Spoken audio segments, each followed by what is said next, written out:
दोस्तों आज के इस वीडियो में हम लोग हिस्ट्री के टॉप 100 प्रश्नों को वन लाइनर के रूप में पढ़ेंगे। वीडियो का उद्देश्य है कि आप इतिहास के इन प्रश्नों को तीव्र गति से पढ़ सकें, जान सकें और उनका रिवीजन कर सकें। ये प्रश्न बार बार प्रतियोगी परीक्षाओं में पूछे जा रहे हैं, तो अत्यंत ही महत्वपूर्ण है, इसलिए आप लोग पूरा वीडियो ध्यान से देखिएगा। तो चलिए शुरू करते हैं। सबसे पहला क्वेश्चन है, सिंधु सभ्यता का सर्वमान्य काल क्या है? बहुत ही इंपॉर्टेंट क्वेश्चन। सिंधु सभ्यता का जो सर्वमान्य काल है फ्रेंड्स, वो है 2500 ईसा पूर्व से लेकर 1750 ईसा पूर्व तक। तो ये बिल्कुल याद रखना। अगला क्वेश्चन है, हड़प्पा सभ्यता के बारे में सबसे पहले किसने जानकारी प्रदान की थी? तो दोस्तों इसका आंसर हो जाएगा चार्ल्स मैसन ने। कब? 1826 में। अगला क्वेश्चन, सिंधु सभ्यता का सर्वाधिक पूर्वी और पश्चिमी पूरा स्थल कौन सा है? तो देखो फ्रेंड्स, यहाँ पर मैप में एक प्लस बनाइए। तो इस साइड होता है ईस्ट, इस साइड होता है वेस्ट, ऊपर होता है नॉर्थ, नीचे होता है साउथ। तो सिंधु सभ्यता का सर्वाधिक पूर्वी और पश्चिमी पूरा स्थल कौन से थे? तो सबसे पूर्व में था आलमगीरपुर, जो कि वर्तमान मेरठ में है, उत्तर प्रदेश के। याद रखना, मेरठ में स्थित है आलमगीरपुर। और सबसे पश्चिमी जो इसका छोर था वो था सुत कांगेडोर, जो कि बलूचिस्तान में स्थित है। बलूचिस्तान जो कि इस समय पाकिस्तान का हिस्सा है। तो इसके बाद अगला क्वेश्चन है कि सबसे उत्तरी और सबसे दक्षिणी छोर कौन से थे? तो सिंधु सभ्यता का जो सर्वाधिक उत्तरी छोर था वो मांडा था। मांडा जो कि वर्तमान में अखनूर के नाम से जाना जाता है, जम्मू कश्मीर में। और सबसे जो दक्षिणी छोर था वो था दाइमाबाद, अहमदनगर महाराष्ट्र में स्थित है दाइमाबाद। तो ये जो मानचित्र मैंने आपको यहाँ पर बताया, ये बिल्कुल रट लेना, ये बहुत ही इंपॉर्टेंट है। सिंधु सभ्यता प्रसिद्ध थी किसके लिए? देखो फ्रेंड्स, सिंधु सभ्यता जो थी ये वैदिक कालीन सभ्यता से पहले थी, लेकिन जो वैदिक सभ्यता थी वो एक ग्रामीण सभ्यता थी। ये बात आप लोग जानते ही होंगे। उसके पहले की जो सिंधु सभ्यता मानी जाती है वो एक शहरी सभ्यता थी, यानी कि जो सिंधु सभ्यता थी वो वैदिक सभ्यता से अधिक विकसित मानी जाती है। तो सिंधु सभ्यता सुनियोजित शहरों के लिए जानी जाती है। अगला क्वेश्चन है, सिंधु सभ्यता के लोगों का व्यवसाय क्या था? तो सिंधु सभ्यता के लोगों का जो व्यवसाय था फ्रेंड्स, वो था कृषि। तो दोस्तों अगर हम वैदिक काल के बारे में बात करें तो वैदिक काल को दो भागों में बांटा गया है। कौन कौन से भाग हैं? एक तो आपका होता है पूर्व वैदिक काल। पूर्व वैदिक काल के बारे में जो भी जानकारी हमको मिलती है वो किससे मिलती है? ऋग्वेद से मिलती है। ये समय माना जाता है 1500 वीसी से लेकर 1000 वीसी तक का जो समय है, यह पूर्व वैदिक काल है।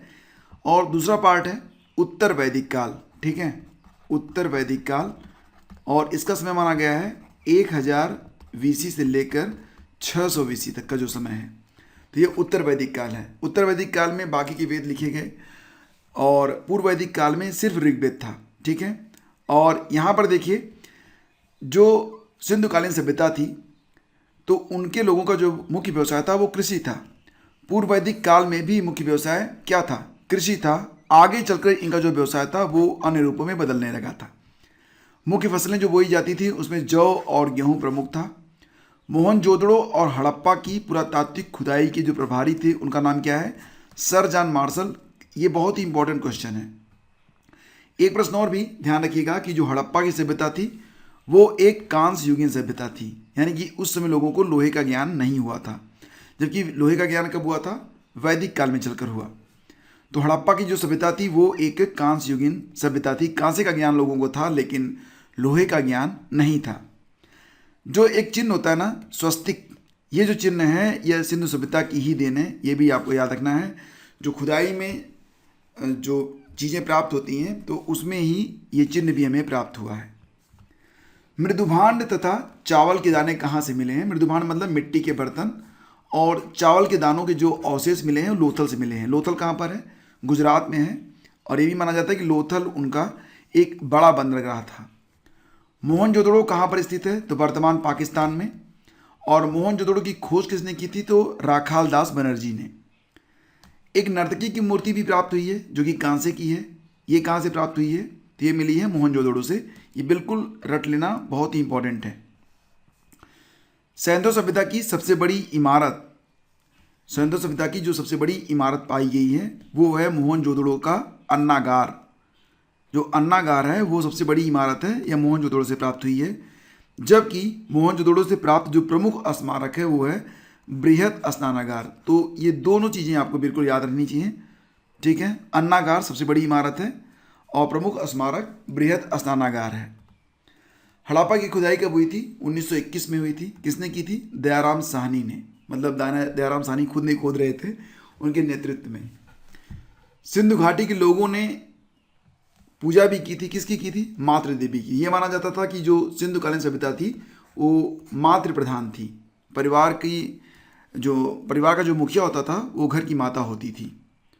पुराणों की संख्या कितनी है? ये बहुत इंपॉर्टेंट क्वेश्चन है।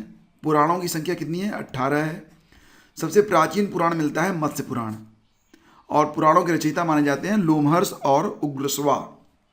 लोमहर्ष और उनके पुत्र उग्रश्रवा को पुराणों का रचयिता माना जाता है। वेदों की संख्या 4 है। कौन कौन से वेद हैं? आप जानते ही हैं, ऋग्वेद, सामवेद, अथर्ववेद और वेदांगों की संख्या कितनी है? 6 है, ठीक है। तो 4 वेद हो गए, ऋग्वेद, सामवेद, अथर्ववेद और यजुर्वेद। और वेदांगों की संख्या कितनी है? 6। इसके बाद आगे बढ़ते हैं। उपनिषदों की जो संख्या मानी जाती है 108 मानी जाती है, लेकिन प्रमाणी कितने हैं? 13 ही। पुराणों का अध्ययन करने वाला प्रथम मुसलमान कौन था? ये बहुत अच्छा प्रश्न है, इसको स्टार कर लेना। तो अलबरूनी वह पहला मुसलमान था जिसने पुराणों का अध्ययन किया था। उपनिषदों में क्या लिखा गया है? उपनिषदों की जो विषय वस्तु है वो क्या है? तो दर्शन, फिलॉसफी, और ब्राह्मण संबंधित हैं कर्मकांड से। सबसे पुराना वेद है ऋग्वेद, इसमें 1028 सूक्त हैं। गद्य और पद्य वाला जो वेद है वो यजुर्वेद है। शतपथ ब्राह्मण का संबंध भी यजुर्वेद से ही है। तंत्र मंत्र का उल्लेख मिलता है अथर्ववेद में, और भारतीय संगीत का जनक माना जाता है सामवेद। गायत्री मंत्र कहाँ पर पाया जाता है? ऋग्वेद में पाया जाता है। इसके रचयिता विश्वामित्र माने जाते हैं। गायत्री मंत्र जो है यह सूर्य देवता यानी कि सविता को समर्पित है। गोत्र शब्द का जो प्रथम उल्लेख मिलता है वो अथर्ववेद में मिलता है, गोत्र। और भागवत धर्म के जो प्रवर्तक थे कौन थे? कृष्ण। छांदोग्य उपनिषद में पहली बार कृष्ण का वर्णन मिलता है। भक्ति आंदोलन का प्रारंभ किसने किया था? अलवर के संतों ने। यह भी इंपॉर्टेंट है। आर्यों की जानकारी का जो प्रमुख स्रोत है वो ऋग्वेद है, यानी जो ऋग्वेद है उसमें आर्यों के बारे में वर्णन मिलता है। ऋग्वेद में सर्वाधिक बार जो वर्णित नदी है उसका नाम सिंधु नदी है। और ऋग्वेद में सबसे पवित्र नदी कौन सी मानी गई है? सरस्वती। ऋग्वेद में वर्णित जो प्रमुख देवता हैं उनका नाम पुरंदर है, जो कि इंद्र रहे होंगे ऐसा माना जाता है। और ऋग्वेद में सबसे बाद में निर्मित जो मंडल हुआ वो 10वां हुआ। देखो ऋग्वेद जो है ये मंडल वाइज कई बार में लिखा गया है, ठीक है, और इसके जो रचयिता हैं वो अलग अलग लोग हैं। तो सबसे बाद में लिखा गया था 10वां मंडल। और इसमें सबसे इंपॉर्टेंट क्या है? अच्छा, 10वें मंडल में दशराग युद्ध का वर्णन मिलता है, 10 राजाओं का युद्ध मिलता है। और 9वां मंडल जो है वो पूर्णतः जो है सोम को समर्पित है। सत्यमेव जयते ये कहाँ से लिया गया है? तो मुंडकोपनिषद से लिया गया है, याद रखना। और कठोपनिषद, इसका नाम भी याद रखना। कठोपनिषद में क्या मिलता है? उसमें नचिकेता और यम का संवाद है। कठोपनिषद नाम है, कठोपनिषद। मिताक्षरा नामक जो ग्रंथ है उसके लेखक हैं विज्ञानेश्वर, जबकि हिंदू विधि के लेखक माने जाते हैं मनु। और मनु स्मृति जो उनकी मनु की किताब है वो स्मृति ग्रंथों में सबसे प्राचीन है। आर्यों का भारत में आगमन कब हुआ? 1500 ईसा पूर्व में, ये याद रखना। आर्यों का भारत में आगमन हुआ था 1500 ईसा पूर्व में। और मैंने आपको क्या बताया कि जो वैदिक काल है उसकी शुरुआत भी यहीं से मानी जाती है। और 1500 ईसा पूर्व से लेकर 1000 ईसा पूर्व तक का जो समय है उस दौरान सिर्फ एक वेद था, ऋग्वेद। ऋग्वैदिक आर्यों की भाषा क्या थी? तो संस्कृत। और यही वजह है कि वेदों की भाषा भी संस्कृत है। आर्य पहले कहाँ पर बसे थे? तो माना जाता है कि आर्य जब आए तो पहले पंजाब और अफगानिस्तान में बसे। शून्यवाद के प्रतिपादक कौन माने जाते हैं? तो इसका जवाब हो जाएगा नागार्जुन। अच्छा, बुद्ध का जन्म कहाँ पर हुआ था? 563 ईसा पूर्व में लुम्बिनी में।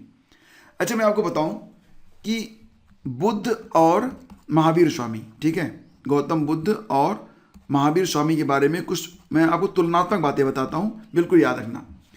देखो जन्म कब होता है इन दोनों का, तो बुद्ध जो थे वो बड़े थे, 563 बीसी में जन्म होता है किसका, बुद्ध का, और 540 बीसी में किसका जन्म होता है, महावीर स्वामी का, ठीक है। अब मृत्यु देखो, डेथ, तो बुद्ध की जो डेथ हुई थी वो कब हुई थी, 483 ईसा पूर्व में हो जाती है, और जबकि जो महावीर स्वामी थे उनकी डेथ 463 ईसा पूर्व में हुई थी। तो इस प्रकार से आप देखेंगे तो महावीर स्वामी का जन्म जो था वो बुद्ध के बाद हुआ था और उनकी डेथ बुद्ध के पहले हो गई थी। तो जीवन काल किसका लंबा था, गौतम बुद्ध का, ठीक है। और बुद्ध की मृत्यु कहाँ पर हुई थी, तो कुशीनगर में हुई थी, सूकर मद्दो नाम से, शायद शकरकंद रहा होगा, या हो सकता है कि सूकर मद्दो हो सकता सूरन रहा हो, जिसको लोग सूरन कहते हैं। तो वहाँ पर चुंद नामक एक लोहार के ये अतिथि हुए थे और चुंद ने इनको सूकर मद्दो से बना हुआ कोई खाद्यान्न दिया, जिसको खाने के बाद गौतम बुद्ध का जो पेट था वो खराब हो गया, उनको जो है रक्त वाली जो पेचिश होती पड़ने लगी और फिर इनकी डेथ हो गई थी। इस घटना को कहते हैं महापरिनिर्वाण। उस समय उनकी उम्र कितनी थी, लगभग 80 वर्ष। बुद्ध के जो प्रथम गुरु थे, सांख्य दर्शन का ज्ञान जो प्राप्त हुआ था बुद्ध को, वो अलार कलाम ने दिया था उनको। अच्छा, बुद्ध ने जब गृह को छोड़ा था, गृह त्याग किया था 29 वर्ष की अवस्था में, तो इस घटना को कहते हैं महाभिनिष्क्रमण। चन्ना नामक सारथी के साथ उन्होंने रात में घर छोड़ दिया था। गौतम बुद्ध की पत्नी का नाम क्या था, यशोधरा, और पुत्र का नाम था राहुल। बुद्ध का जो पहला प्रवचन था, जिसको धर्मचक्र प्रवर्धन कहते हैं, वो सारनाथ ने दिया गया था और उपदेश की भाषा थी पाली। बुद्ध ने लेकिन सर्वाधिक उपदेश कहाँ पर दिए हैं, तो श्रावस्ती में दिए हैं। बौद्ध धर्म के जो त्रिरत्न माने जाते हैं उसमें एक है बुद्ध, दूसरा है धम्म, तीसरा है संघ। बुद्ध, धम्म और संघ ये बौद्ध धर्म के त्रिरत्न माने जाते हैं। बौद्ध धर्म ग्रहण करने वाली जो पहली महिला थी वो गौतमी थी, ये भी याद रखना। और बुद्ध के पुनर्जन्म पर आधारित कथाओं का जो संग्रह मिलता है वो मिलता है जातक कथा में। अच्छा, बौद्ध संगीतियों के बारे में आपको बताता हूँ। मुख्य रूप से अगर आप देखेंगे तो इतिहास की किताबों में 4 बौद्ध संगीतियों का वर्णन मिलता है। प्राय प्रश्न भी आता है कि कितनी बौद्ध संगीतियाँ हुई हैं, तो मुख्य रूप से 4 मानी जाती हैं, लेकिन 2 बौद्ध संगीतियाँ और भी हुई हैं जिसका उल्लेख अक्सर किताबों में नहीं होता है, 5वीं और 6वीं। मैं क्रम से आपको बताता हूँ। देखो, जो पहली बौद्ध संगीति हुई थी, पहली बौद्ध महासभा 483 ईसा पूर्व में हुई थी। राजा अजातशत्रु का शासनकाल था। राजगृह में स्थान था, राजगृह, और महाकश्यप की अध्यक्षता में। द्वितीय बौद्ध संगीति हुई 100 साल के बाद, 383 ईसा पूर्व में। तब शासन था राजा कालाशोक का, वैशाली में हुई, सवा कामी अध्यक्ष रहे। तीसरी बौद्ध संगीति हुई 255 ईसा पूर्व में, 100 साल से ज़्यादा समय बीत गया, 255 ईसा पूर्व में। अशोक के शासनकाल में पाटलिपुत्र में हुई थी, मोगलीपुत्र तिस अध्यक्ष थे।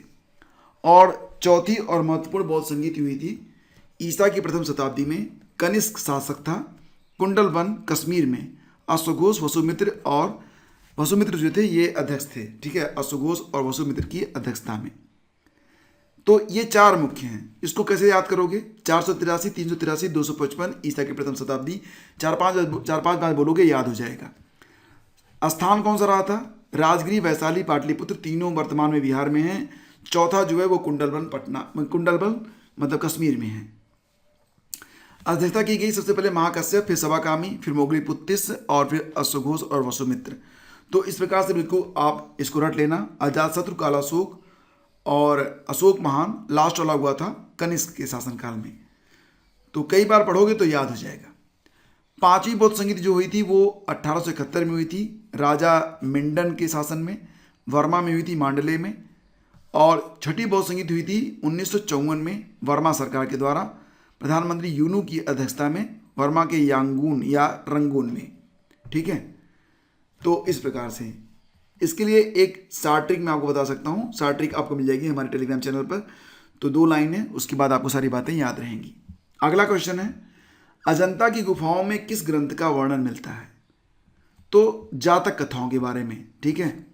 जातक कथाओं में क्या है, बौद्ध यानी कि गौतम बुद्ध के पूर्व जन्म की कथाएं उसमें लिखी गई हैं। तो उसी का वर्णन मिलता है अजंता की गुफाओं में। बौद्ध धर्म का प्रमुख ग्रंथ माना जाता है पिटक। और चैत्य मंडप क्या है? बौद्ध धर्म का पूजा स्थल है। बुद्ध चरित नामक जो किताब लिखी गई है, किससे, इसके रचयिता कौन है? अश्वघोष। जबकि आजीवक पंथ के जो प्रवर्तक माने जाते हैं वो है मक्खली गोशाल। हिजरी संवत की शुरुआत कब से मानी जाती है? 622 ईस्वी से मानी जाती है हिजरी संवत की शुरुआत। सिखवाद का प्रवर्तन माना जाता है 1500 ईस्वी से, यानी कि 16वीं शताब्दी से। इस्लाम के प्रवर्तक हजरत मोहम्मद साहब का जन्म कब हुआ था? उत्तर होगा 570 ईस्वी में। कहाँ पर? मक्का में। जैन धर्म के प्रथम तीर्थंकर माने जाते हैं ऋषभदेव, और 24वें और अंतिम तीर्थंकर माने जाते हैं महावीर स्वामी। जैन तीर्थंकरों की जीवनी का जो उल्लेख है वो मिलेगा आपको कहाँ पर? कल्पसूत्र में। महावीर स्वामी का जन्म कब हुआ था? वैशाली में हुआ 540 ईसा पूर्व में, और डेथ कब हुई थी? पावापुरी में 468 ईसा पूर्व में। जैन धर्म के त्रिरत्न में है सम्यक दर्शन, सम्यक ज्ञान और सम्यक आचरण। जैन धर्म में 2 संप्रदाय माने जाते हैं, श्वेतांबर और दिगंबर। और देखो मैं आपको बताऊं तो बौद्ध धर्म में 4 प्रमुख महासभाएं हुई, जैन बौद्ध महासंगीतियां हुई थी। जैन धर्म में मुख्य रूप से 2 महासंगीतियां हुई। कौन कौन सी? जो पहली जैन महासभा थी, पहली जैन संगीत 322 ईसा पूर्व में हुई थी पाटलिपुत्र में चंद्रगुप्त मौर्य के समय। और दूसरी जैन सभा कब हुई थी? 512 ईस्वी में वल्लभी में हुई थी, देवर्षि क्षमा श्रवण की अध्यक्षता में। तो याद रखना कि जो बौद्ध धर्म है उसकी 4 संगीतियां हैं और जैन धर्म की 2। जैन साहित्य को क्या कहा जाता है? तो इसको कहा जाता है आगम। शिशुनाग वंश का संस्थापक माना जाता है शिशुनाग को। पाटलिपुत्र की स्थापना किसने की थी? तो उदयन ने। यह भी याद रखना। पाटलिपुत्र जो बसा है वो गंगा और सोन के संगम पर है। हर्यक वंश का संस्थापक, यहीं से मगध का जो साम्राज्य है वो स्टार्ट होता है। तो हर्यक वंश का संस्थापक माना जाता है किसको? बिंबिसार को। बिंबिसार को अमित्रघात यानी कि जिसका कोई शत्रु न हो की उपाधि भी दी गई थी बिंबिसार को। अच्छा, बिंबिसार और बिंदुसार 2 हैं, ठीक है। बिंदुसार चंद्रगुप्त मौर्य का पुत्र था, बिंबिसार उसके बहुत पहले था। जनपद अवंती की राजधानी मानी जाती है उज्जैनी। और नंद वंश का जो अंतिम शासक था जिसको मारकर मौर्य वंश की स्थापना की गई तो वो था घनानंद। मौर्य वंश की जानकारी कहाँ पर मिलती है? तो विष्णु पुराण में मिलती है। और सुदर्शन झील मोस्ट इंपॉर्टेंट, इसको 3 बार स्टार कर लो। सुदर्शन झील को किसने बनवाया था? चंद्रगुप्त मौर्य ने बनवाया था।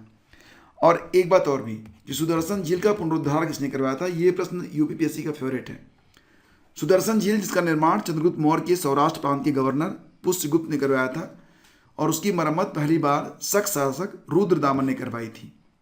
दूसरी बार स्कंदगुप्त ने। तो रुद्रदामन ने पहली बार, स्कंदगुप्त ने दूसरी बार सुदर्शन झील को मतलब उसको फिर से रिपेयर करवाया था। चंद्रगुप्त मौर्य ने जैन धर्म की शिक्षा किससे ली थी? तो इसका आंसर हो जाएगा भद्रबाहु।